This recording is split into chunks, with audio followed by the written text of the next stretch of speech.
So here we have the Jaguar XJ. I'm going to start off by showing you around the outside of the car, and then we'll hop in and run through some controls on the inside. From the outside though, you can see it's a 4-door car. We're going to start off inside the boot and then work our way around the rest of it from there. The tailgate on this car will open electronically. You can do that from the key or from the tailgate itself. As we approach the back of the car, you'll then see we have plenty of boot space as well. Okay, so we're just going to work our way back round to the front of the car, and then we'll hop in and run through some controls on the inside from there. But now that we've done a full circle of it, you can see it's in lovely condition the whole way round. Just briefly before we climb in, I think it's well worth seeing the interior from this exterior point of view. There's plenty to run through on the dashboard, so let's hop in and we'll do that right now. Okay, now that we're inside the car, we're going to start with the dials. On the left-hand side, we have the fuel gauge, the coolant temperature gauge, and the trip computer. We have the speedometer in the middle, and the rev counter over on the right-hand side. Also over on that right-hand side, it will show you what gear this car is in. It's an automatic, so we're in park at the moment, of course. If we back out to the steering wheel, we have buttons over here to change the information displayed in there. We also have phone controls, cruise control, and these buttons here will change the information displayed over on that right-hand side, as you can see. Over in the center, we then have the clock, the then main screen, and the start and stop button for the engine. The main screen is touch screen, so overall, if you want to hit audio and video, for example, you'll enter your music menu. And as you can see, we have DAB radio available just there, as well as FM and AM. You can listen to your own music as well from on here.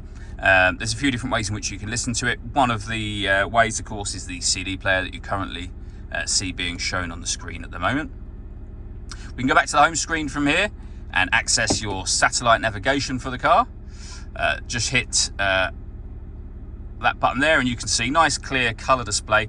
It's a very, very easy system to use overall. Below that, we then have the deadlock, so you can lock and unlock the car doors from the outside. You can turn the hazard warning lights on and off. This button here will take you back to the main menu, and you can access certain things directly from these buttons if you'd rather use those than the touchscreen. For example, pairing your phone you can do from there as well. We then have the CD player below that, the main volume for the stereo, and then dual zone climate control. So you can adjust the passenger and driver temperature. You can increase and decrease the fan speed. All adjustments that you make, as you make them, will show on the screen just here. So you can dial in the exact temperatures you want, the fan speed that you want. The air conditioning is on at the minute, so that's off. Back on again. Or you can put it into auto. The car will then take control of the fan speed for you in order that it maintains the temperatures that you've asked for. You can override that by making any adjustment to the fan speed. You'll see auto has now turned itself off. Above that section, we also have our heated seats, so you can adjust the heat settings up and down using those buttons for both driver and passenger seats. We've also got air-conditioned seats, as you can see, again for both driver and passenger, and you can make adjustments in either direction using those buttons just there. We then have the dial that is the essentially gear lever for the car, so you have park, reverse, neutral, drive and sport. If I put it back into reverse, you'll see we have a full color reversing camera just there.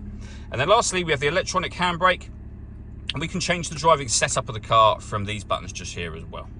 The last thing I wanted to mention is the sunroof. So we have a rear and front sunroof, as you can see. You can leave it like that, and as you can see for yourself, that lets in a lot of extra light to the car. But you can also open this front one as a full sliding sunroof, and that will open over the back of that rear one there. All that leaves me to say is thank you for taking the time to watch this video. If you'd like to come and see the car in person and have a test drive, please feel free to give us a call here at Surrey Specialist Cars. We'd love to hear from you soon.